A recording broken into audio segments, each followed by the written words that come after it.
Hello there, good evening. You're welcome to Ghana Tonight. I am Kemeni Amano. Let's take a look at our top stories. Now tonight, Majority Leader Alexander Penyo-Markin seeks another chance at reconvening Parliament to consider urgent government business. Will the third time be the charm?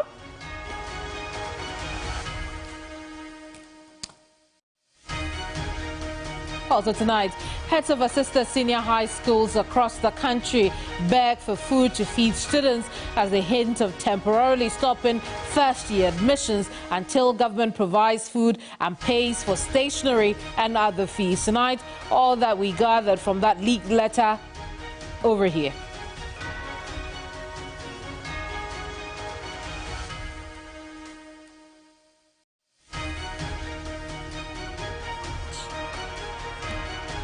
Daylight robbery at a forest bureau at Abekala Pass in Accra, but the suspects narrowly escaped police in broad daylight.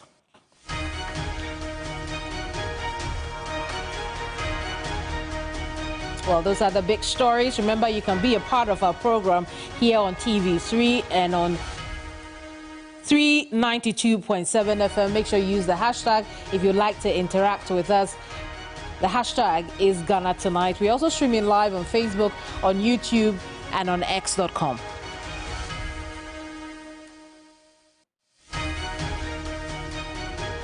Well, first, let's bring you a summary of the day's or the night's biggest stories.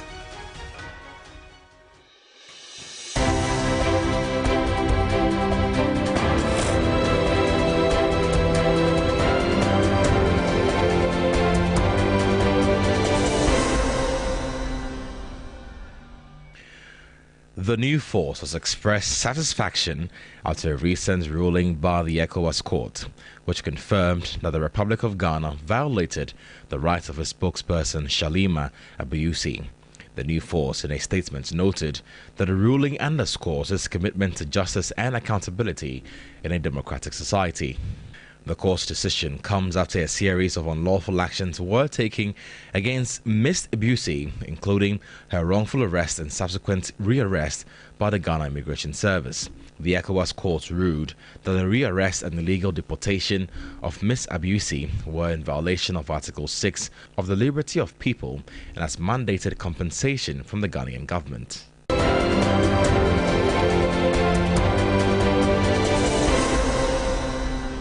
The Ghana Coalition Against Galamsey has cast doubt on the president's claim of supervising and protecting the restoration of Ghana's forest resources, arguing that it contradicts the ecological realities on the ground. The group alleges that over the last 8 years, the government has permitted the destruction of forest reserves through illegal mining and mining within forest reserves.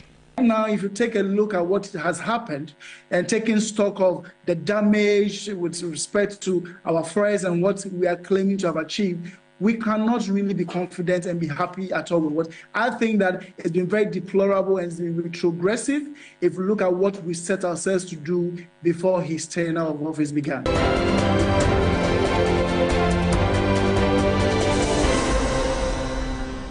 Presidential candidate of the MPP has commissioned a 50 million cedi watermelon factory at Wale Wale in the northeast region. The watermelon factory, according to Dr. Baumia, will create 800 direct jobs and 8,000 indirect jobs.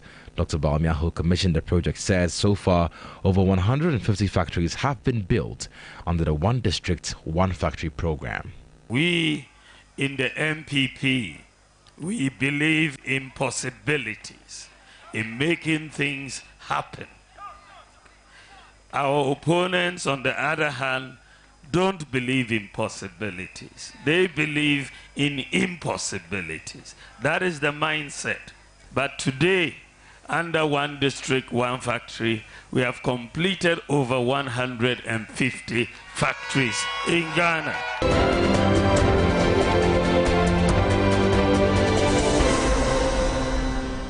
President Akufo-Addo has commissioned the first section of the $3 billion Burkina Faso interconnectivity project in Tema.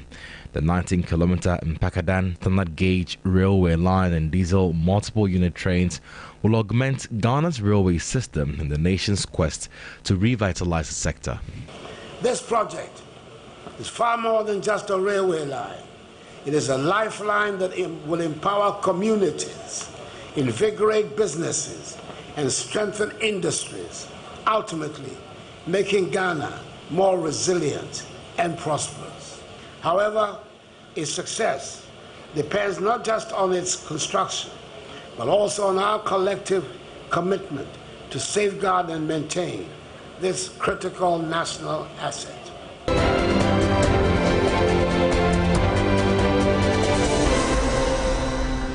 The presidential candidate of the NDC has mocked the MPP, claiming he has become a nightmare for them in the run-up to the election.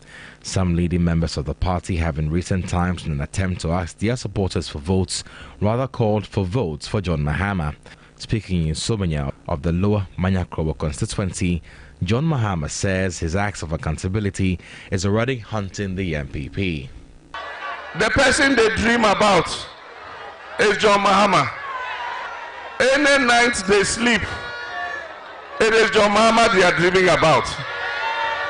And that is why Nana Akufo-Addo says Akufo-Addo Mahama administration. It came out of his mouth because every day he's dreaming about Mahama. The Ashanti regional chairman, he said, so when you go and vote for John Dramani Mahama. They say, hey!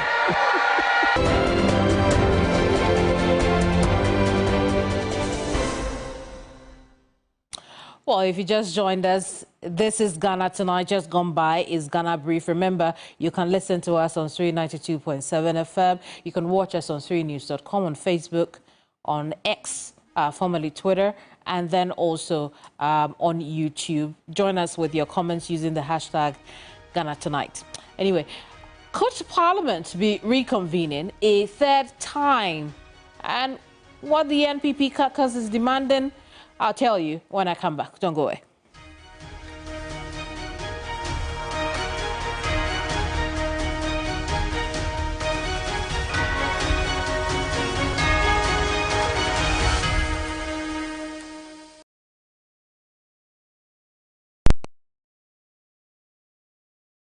It's time to unleash the savings. Get ready for the biggest shopping event of the year. Franco presents the Black Friday Madness, starting from 18th of November to 30th of November. Don't miss out on this incredible opportunity to save big and even bigger.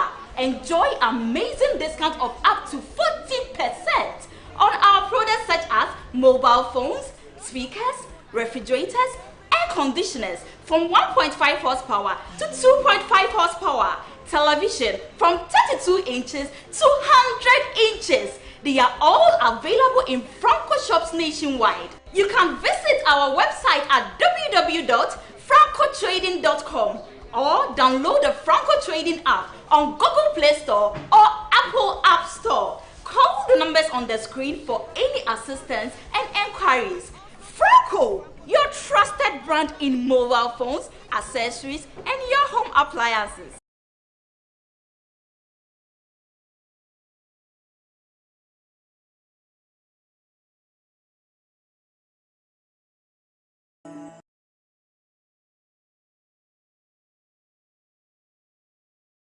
December, just look for the umbrella. The umbrella. Mahama and the umbrella. 24-hour economy.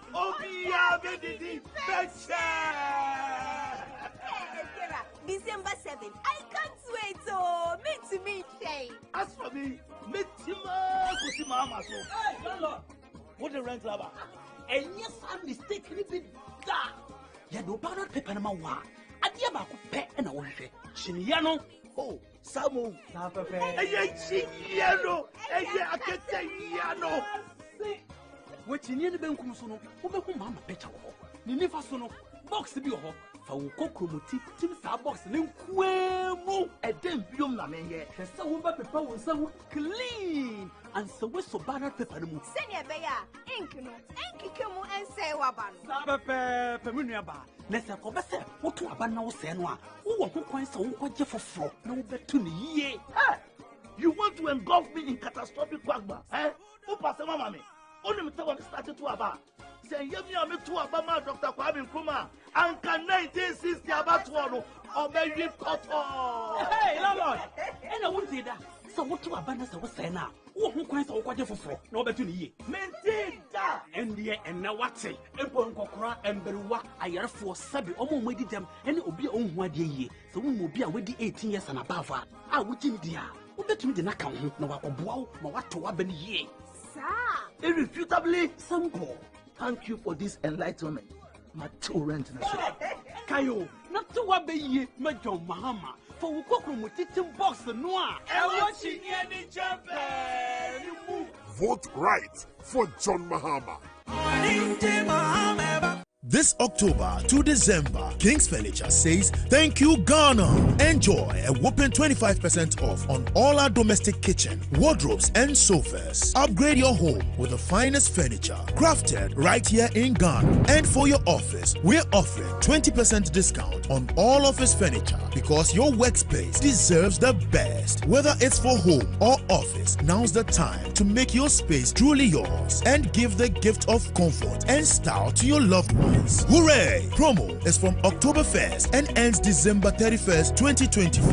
Visit King's Furniture Showroom today and enjoy these incredible discounts. Locate us in Accra, Kisima, adjacent Melco and Takrade, Tanokrum, Paipan, right opposite Connect FM, or call us on 050-150-5507 Accra and 050-133-2327. King's Furniture sets a standard. And a big thank you to Ghana. Season, don't just shop. Save big with our Mega 60% discount at Danube Home. Shop in-store to grab the best deals of the season, only for a limited time. Visit to your nearest Danube Home showroom now. Black Friday, Black Friday, Black Friday, Black Friday, reduction sales for more appliances.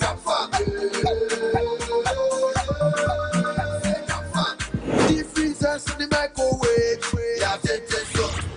TV in the sound system. Air conditioning cooker.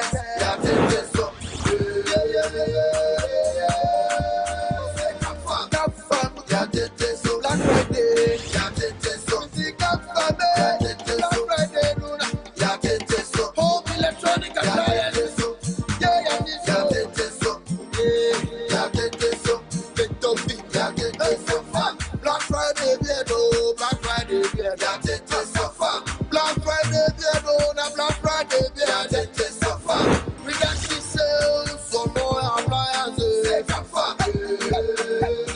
Prices now your local.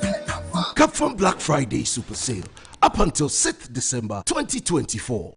The NDC and the MPP are not the same. They are the same. Massa, they are not the same. They are the same. Nilante, tell us why you think they are not the same. Because me, dear, I don't see any difference between the two parties. Yaba, one, under John Mahama, every penny borrowed was used for productive investment like the Terminal 3, Accra Digital Center, KJTR Market, Circle Dubai Interchange, just to mention a few. But these Osunu people borrow money, throw kenke and wache parties, use the money to bath in the sky, and construct the most expensive swimming pool in the world in the name of a national cathedral.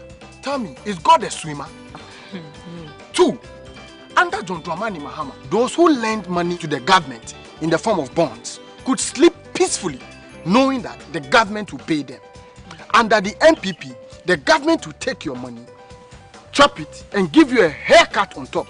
Under John Dramani Mahama, no minister or MP could dare go close to our water bodies or forests to do galamsey. Today, look at our water bodies and forests. These NPP people have destroyed all our water bodies and forests through galamsey. I will not be surprised if we find a galamsey pit in the Jubilee House. How can you tell me that the NDC and the NPP are the same? Boss, you talk something, pal. They are not the same. They are never the same. We have to vote wisely. Vote for change. Vote for John Mahama and the NDC.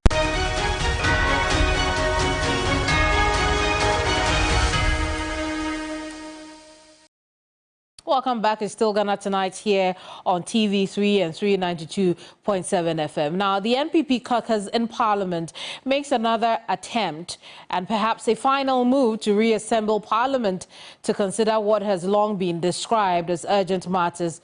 In a letter cited by Ghana Tonight, Majority Leader Alexander Penyumakin asked Speaker Alban Bagbin to recall the House to address critical government businesses. Now, this is the third time Penyumakin makes this request on the Speaker. The previous two times, he and his caucus failed to show up over disagreements of certain places and a lack of statement of business, a situation that forced the Speaker to adjourn the gathering.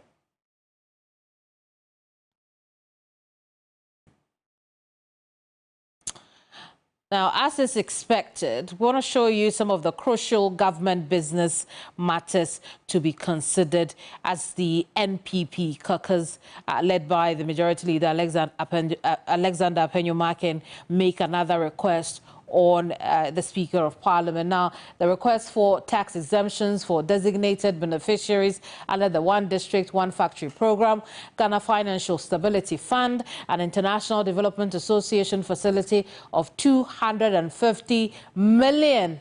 We also know about the consideration of the President's nomination for appointment as justices of the Supreme Court. There's also the ratification, very important, of mining lease agreement between Ghana and the Ashanti Bauxite Company Limited for the mining of bauxite in the Nyinahim Block 2 area in the Etwima Mponua district of the Ashanti region. Then the ratification of the mining lease agreement between Ghana and Barari DV Ghana Limited for the exploitation of lithium at Isioyam in the central region. Then there's also the bills, including the Environmental Protection Agency Bill 2024, really crucial bill, because that is the one that will make amendments to stop exploration in forest areas, or mining in forest areas, to be precise. And then the Social Protection Bill 2023.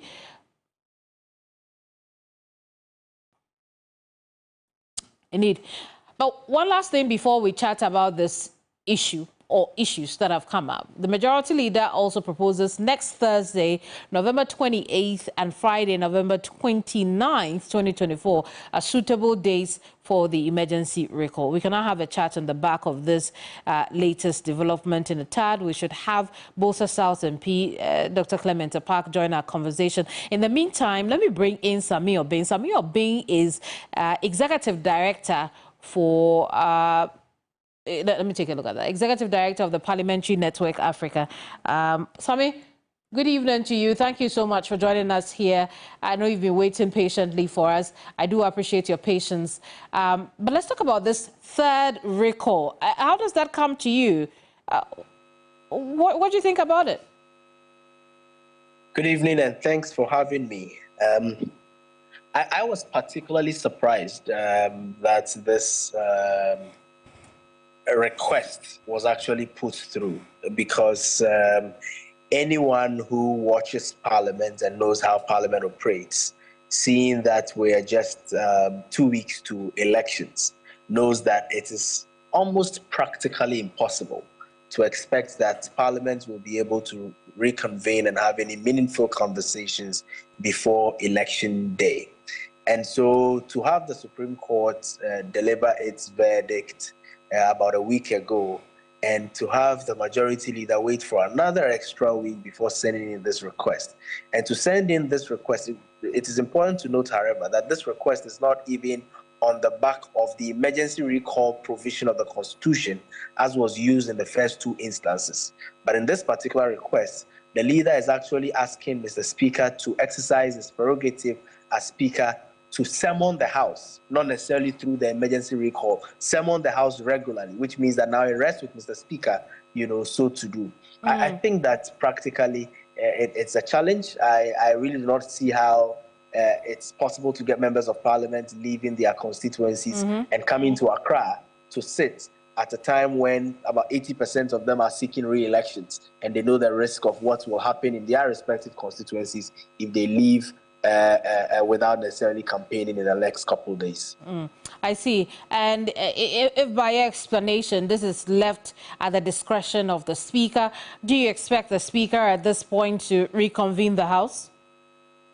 Well, considering the logistics required, considering the timing in which we are, considering the experiences of the Speaker, considering the situation we find ourselves in, I really do not think that practically we should expect a recall of the House. I've always maintained that Parliament's mandate, the 8th Parliament's mandate, expires on the midnight of January 6th, which means that even after elections, if Parliament is minded so to do, it can still have up to about 1 full month, which can do a lot of the many things that Parliament has on its agenda before this current 8th Parliament, has its tenure expiring. I really do not see Parliament coming back before elections, but I think that there is a lot that can be done after elections and before the Parliament gets dissolved. I mean, and by that, it pops up the question, why the rush? Why at this very crucial time when a lot of the members of Parliament are on the field campaigning? When you think around that, what comes up for you?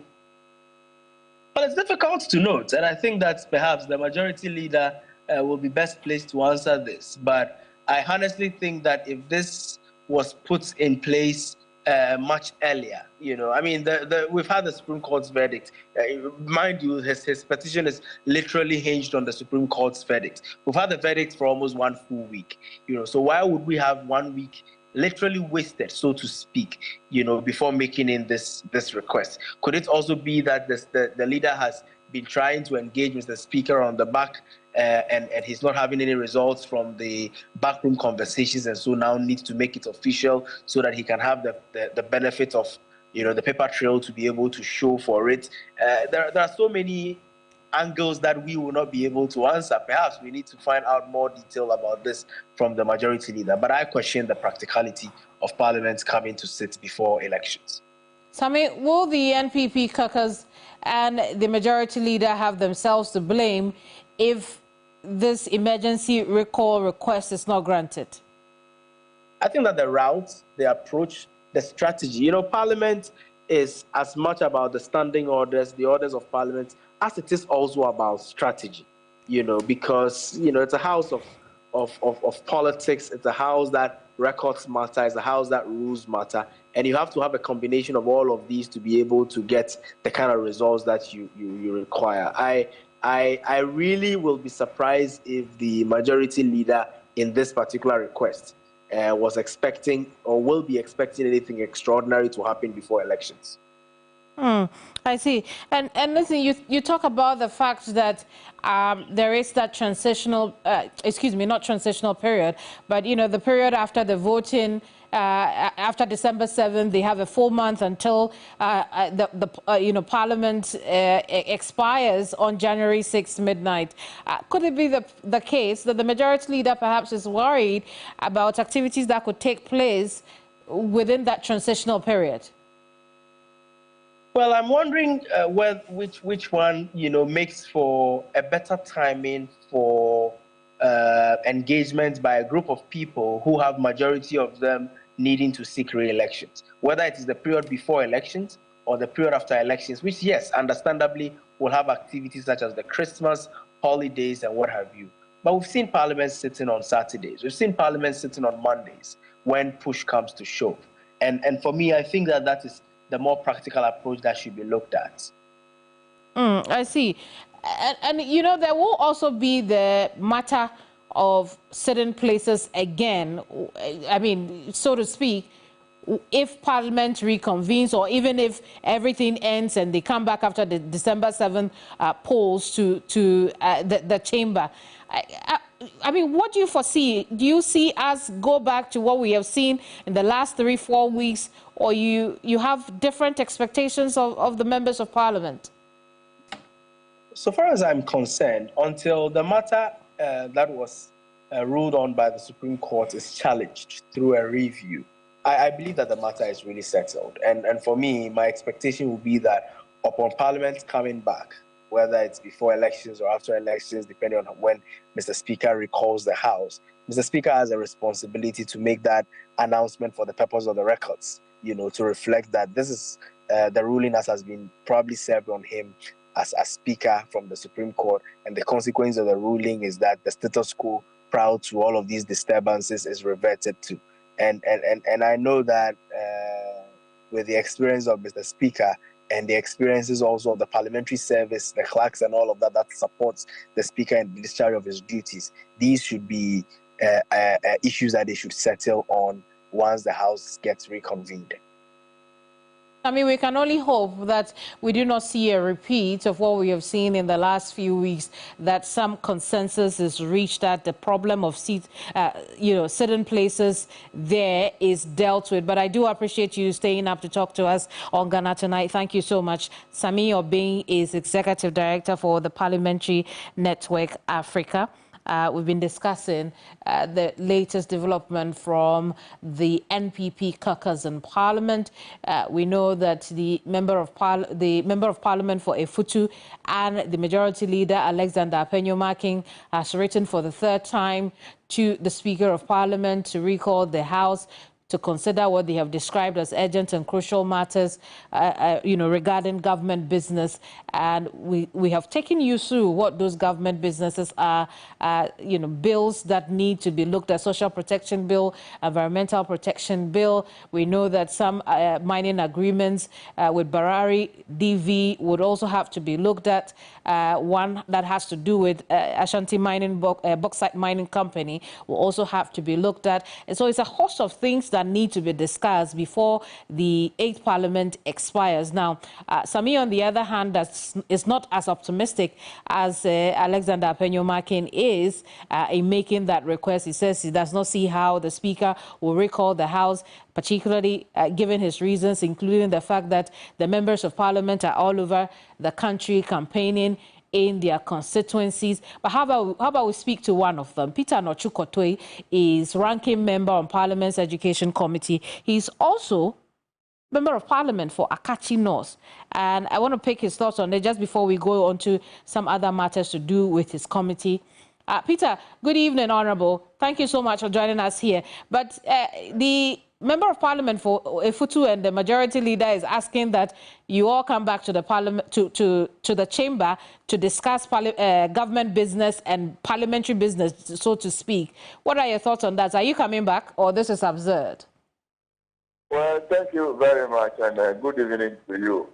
I've been in the constituency for some time now, and I'm yet to get that information from my leadership. So I don't know what the situation is now.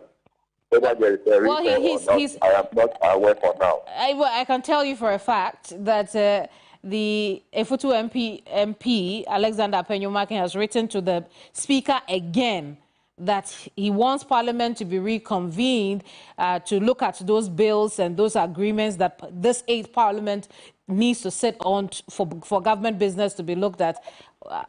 What are your thoughts, really? Well, as I said, I'm yet to get any information to that effect. Oh, is that to say you don't believe the information I'm giving you?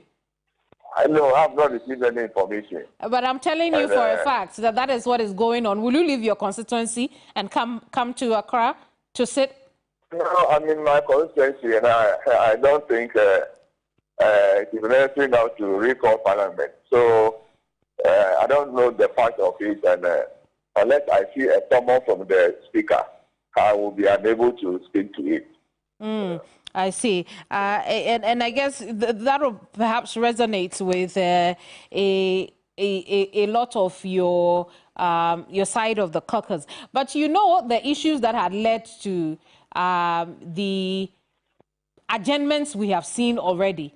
The MPP caucus has made a case about where your side sits anytime you go into Parliament. In the event that there is a recall or Parliament reconvenes after the elections, will your side still sit on the right-hand side of the Speaker?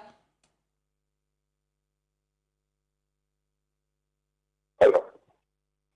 Hello, Peter. Did you hear me? Yeah.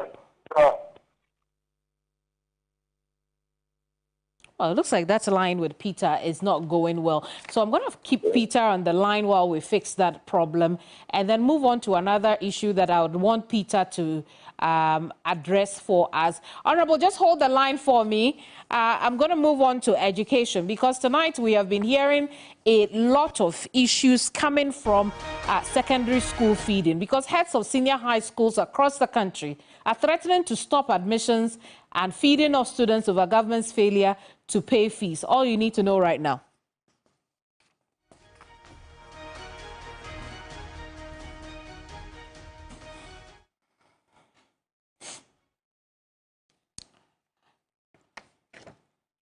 Let's get into that. Head teachers are warning of dire consequences if government fails to take urgent steps to provide them food and pay outstanding fees from as far back as October 2021. In a leaked letter to the Ministry of Education, the Conference of Heads of Assisted Schools laments government's failure to pay arrears even for stationery or for carton foods or food items across the country for students. Now, CHAS, as they are called, therefore threatens to inform parents to advise themselves in the face of a food crisis in schools.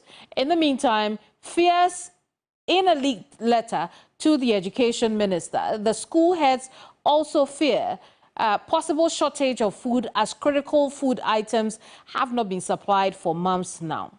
We've got some details from that leaked letter dated 13th November 2024 and signed by the National Secretary of CHAS Primus Barrow to the Ministry of Education. I want to show you a bit more of that information we have gleaned from CHAS's letter to the Ministry of Education. We know there is the release of outstanding payments for recurring fees owed to schools since 2021 academic year. Now, in that letter, it makes the point that certain months have been paid within that period, that 3-year period from October 2021, but a chunk of it is still outstanding. There is also the refund of monies meant for carton the food items from regional zonal food centers, among others. And then there is also the issue to do with ensuring the immediate supply of adequate food items. Now, how are these challenging academic work? The head teachers are saying that the debt owed because of the non-payment of the recurrent fees, except exam fees, has school heads in a very uncomfortable situation. And in some cases, some school creditors are threatening legal action against the schools. Number two, they also talk about some key food items that have not been supplied to schools since the inception of the 2024-2025 academic year. Now, this, they say, has made the feeding of students very difficult for school management and is now even creating some disciplinary problems and uneasy calm on school campuses. Now, they also say that we still have, well, indeed, and that is where they talk about how they will speak to parents to advise themselves. And they also say that as a result of the non-payment of stationery fees or provision of stationery, they plan to halt the admission of first-year students. Let's put all of this together, unpack, dissect it with Honorable Peter Nochu-Kotoi, who joined us earlier on another matter. He's ranking member of Parliament's Education Committee. He's also member of Parliament for Akachi North, busily campaigning in his constituency. Honorable, thank you so much for your patience. Hopefully the line is better now. But this is what we are hearing this evening. How does this news come to you? Thank you very much. It doesn't come to me as a surprise because this has been a challenge, a perennial one, for a very long time now. As members of the Education Committee, we have spoken about this issue of food shortages in our senior high schools over a period now. And we have been of the view that there was a need to find a solution for it. But the ministry did not think to be doing the best for feeding programs in our senior high schools. So it didn't come to me as a surprise. I see. It doesn't come to you as a surprise. You say it's something that you have brought up at the committee level a few times. What responses did you get from the Education Ministry as to why these very crucial monies have not been paid? Well, many a time when we raise the issue, the ministry will be quick to deny any shortages of food in our various senior high schools. So, for us as a committee or as an individual, have come to the conclusion that the ministry is ready to listen to anybody, and they would like to do whatever they thought was right. So, we, as a minority, we have decided not to talk much about it because you will say it, then they will tell you it's propaganda. You are doing politics with the feeding of students. And I'm happy the church leadership have come out with this now. So it is a wake-up call to government to provide the food items that are needed in the various institutions for our students to eat and remain in school and learn. I see, but as the committee in Parliament, you look at the books or the financial statement of the ministry. Is it the case that perhaps they haven't received the money for onward transfer to the schools to be able to use for these very important and significant aspects of education of our young children?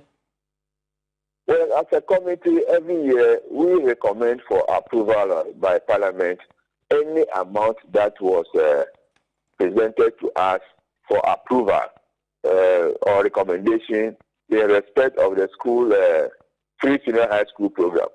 There was no occasion on which we reduced or cut the proposals brought before us, knowing very well that these monies were needed for the smooth implementation of the free senior high school. But over the years, the stories have been the same. If it is not shortage of food or non-payment for food supply, then it is the non-payment for materials or equipment supplied to the various senior high schools. As we talk now, even the tablets that were supplied for the senior high schools have not been paid for. And a whole lot of things are being owed, or sums of money are being owed to suppliers of food items, equipment and materials. So the Ministry of Education, I don't know what is wrong, why they are not getting money from the Ministry of Finance to pay for the food items that have been supplied over the months. So as a committee, we don't have anything to do again. The onus is on government to buy or pay for the food that have been supplied to the schools. So the committee has played its part, and unfortunately, we are even on recess, so there is little that we can do about it.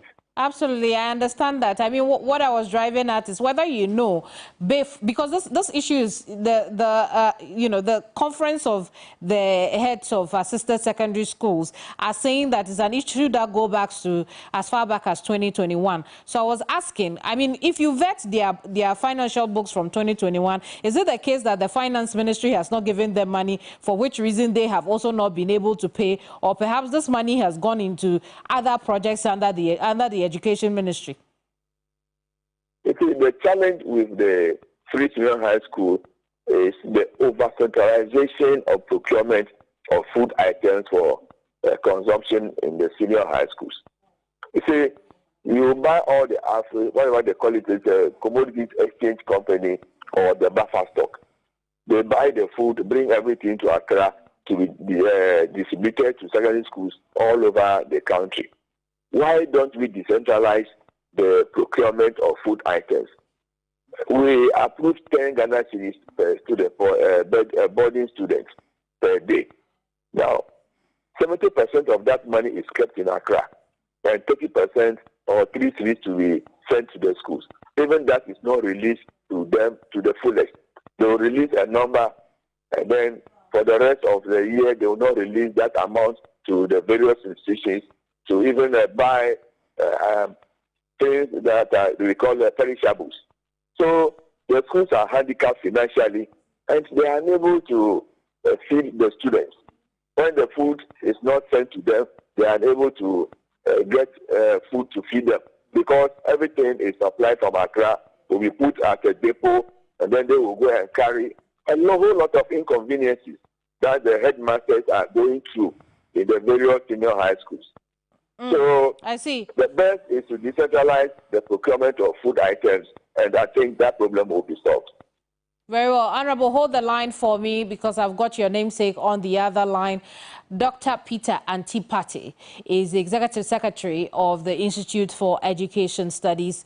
Dr. Pati, thank you so much for joining us. I'm blessed to have P Square here with me. But listen, let's get into the more serious matter, which has to do with these children who risk a food crisis, a food shortage, while they are in school. The Honourable Member of Parliament tell us that, listen, this does not come to me as a surprise, but as an industry watcher, how do you feel about this?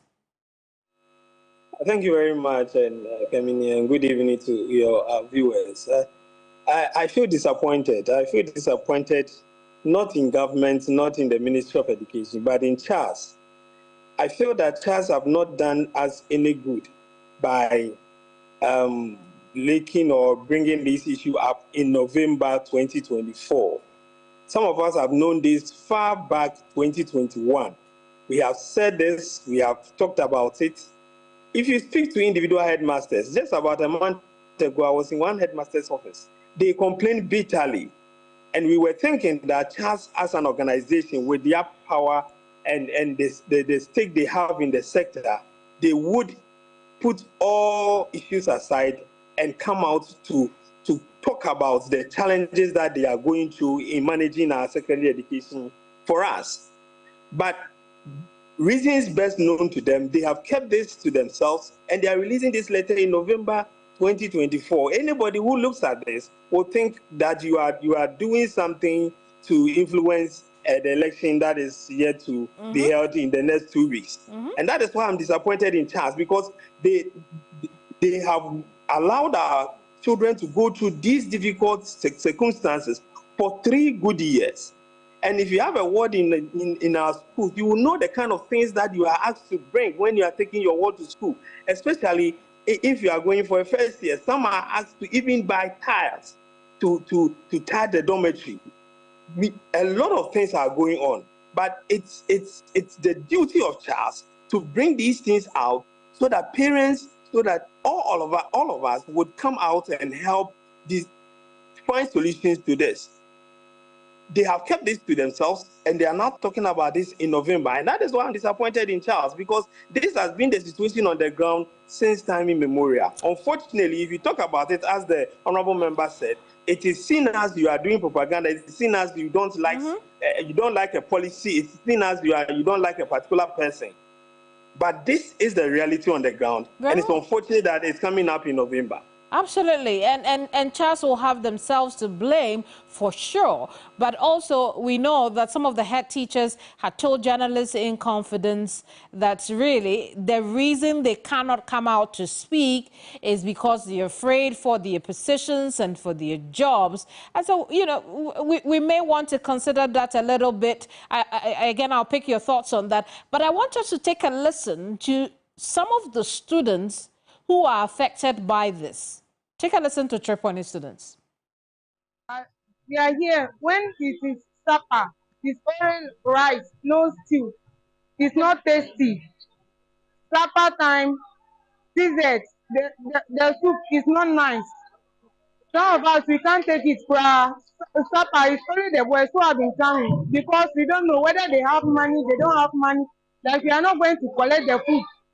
But when we go to management, that the one that they have, that's what they give it to us. So we need help from you people. Please, we beg you, and we beg you in the name of Allah. Can't you see our dining hall? If they are doing something, they don't think. They will come here and they will come and do. They will not complain. When we complain, no fun, no feeling.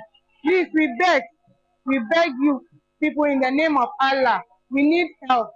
Thank you. Well, those are students of Triponi Technical Senior High School. And just before you mark them down, I want you to understand the nuances that come with that. But more importantly, making an appeal on the government to say that they cannot eat the food they are being served. Yes, they are lucky enough to have their food, but they say that the food is of poor quality, Peter, that they cannot eat the food that they are being served. Dr. Auntie, your take on this? Yes, that has been the situation. You see, but unfortunately, the times that we are in, if you are not careful, you would fall into the trap of you trying to make a government unpopular, and especially when the government's campaign is hinged around free senior high school. If you bring these issues up, that is the only thing that you'll be tagged with. Indeed, but Doc, when you government. think about this, when we look at it in that light, then we are more or less becoming like the Conference of Heads of Assisted Schools who refused to talk about this 3 years ago. So then the question then will be, what can we do about this situation to feed the children, provide stationery so that first-year students can go to school so that we can prevent the closure of our senior high schools? You first, Dr. Patti. I think that the government should just move in quickly. The Ministry of Finance should release funds to the schools to enable them and take whatever they are supposed to do. But what needs to happen is that CHAS needs to be proactive. CHAS should not be fearful of any government. If individual headmasters cannot speak because they are afraid of their position, that is why we have CHAS. That body has the mandate to talk about the issues happening. And I think that if they are able to push forcefully, they will be able to force government to release some funds for the running of the schools. I think that maybe they should decide about closing all the schools within the coming week. And if they throw this out, I think that government would react by releasing funds to enable them run the school as they are supposed to do. I see. I'll let you have the last word, Honorable, on this matter. How can we save our young kids in senior high schools on the back of this CHAS issue? Honorable Peter. Yeah, the only solution to this matter is for the Ministry of Finance to, as quickly as possible, release money to the Ministry of Education or the Free Senior High School Secretariat to disburse to the various institutions so that they can buy the food items that are needed. Or, say, one thing that we should also even know is that many suppliers of food items are scared these days because they are not sure of what is going to happen during the elections. So they don't want to invest their money into the supply of any items now. And then if there's a change of government, they will be unable to get their money in time. And that fear is also there. So if the ministry is able to release money to them immediately, that take this money and supply food items to the various secondary schools, I think the problem will be solved. So it behoves on government to do the needful, and this matter will come to a rest. Indeed, very well. Peter and Peter, thank you so much for talking to us here on Ghana Tonight.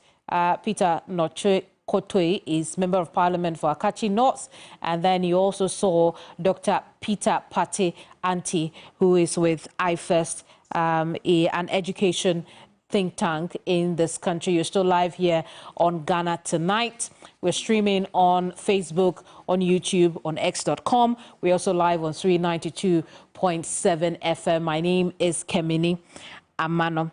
Listen, the government has been commissioning a lot of projects. Now may be a good time to also turn attention to education, where our young children in senior high school are reeling under the impact and effect of our neglect of that sector, their food, their stationery. We don't know if CHAS is going to call off admissions of first-year students. Government needs to commission something there as well. I'll take a break. When I come back, the question is, how did trapped robbery suspects escape police in broad daylight? We'll find some answers. Don't go away.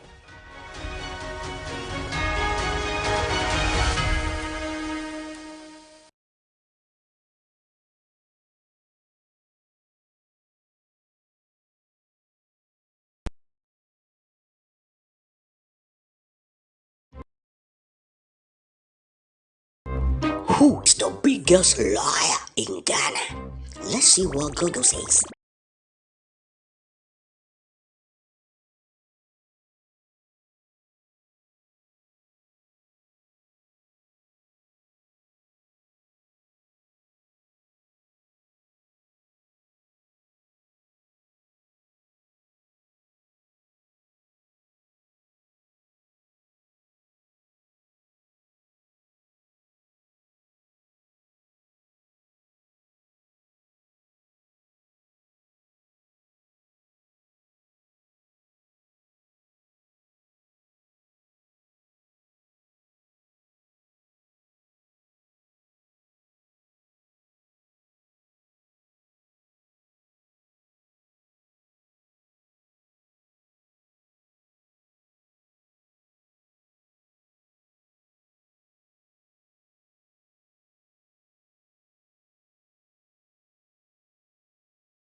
suspects are believed to, or were believed at the time to be in there.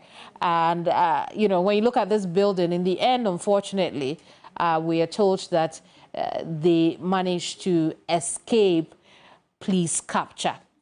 But I want to tell you what the police has been telling us so far. Here's police version of the matter. The police are on a manhunt for 2 robbery suspects who attempted to attack a forex bureau in Accra this morning. The swift response of the police to the scene thwarted the suspects' attempt to carry out the robbery. We would like to assure the public that we will surely get them and bring them to face justice. Oh, well.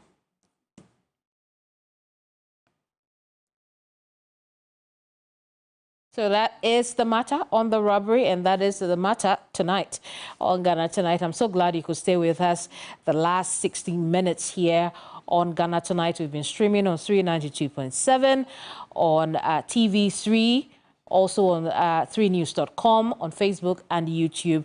Thank you for your comments. Although I'm unable to read them, I do appreciate you interacting with us every night here on Ghana Tonight. I'm Kemeni Amano. Make sure you have yourself a pleasant weekend. And remember that at 7 a.m. tomorrow, you join Alfred Okanse and his team of panelists as they bring you the week's biggest stories, discuss those issues. I will also come your way with the president of the Ghana Journalists Association, who tells me exactly what the president told him when they had that engagement where he called out the president for inaction on Galamsey. You want to stay on for this edition of Hot Issues, Sunday, 2 p.m. here on TV3. Have a good night. Bye-bye.